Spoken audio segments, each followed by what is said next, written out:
বিশ্ব অর্থনীতির নানা চ্যালেঞ্জ সত্ত্বেও ইতিবাচক ধারায় ফিরেছে বাংলাদেশের বৈদেশিক বাণিজ্য। ২০২৬ সালের জানুয়ারি মাসে রপ্তানি আয়ের ডিসেম্বরের তুলনায় ১১.২২% এক উল্লেখযোগ্য প্রবৃদ্ধি রেকর্ড করা হয়েছে।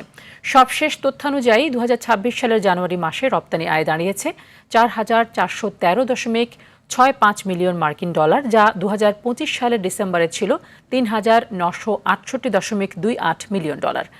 ২০২৫-২৬ অর্থ বছরের জুলাই থেকে জানুয়ারি মেয়াদে মোট রপ্তানি হয়েছে ২৮,৪১০.52 মিলিয়ন ডলার। যদিও এই অঙ্কটি গত অর্থ বছরের একই সময় ২৮,৯৬৯.52 মিলিয়ন ডলারের তুলনায় সামান্য কম, তবে সাম্প্রতিক মাসিক প্রবৃদ্ধি রপ্তানি খাতে স্থিতিশীলতার ইঙ্গিত দিচ্ছে।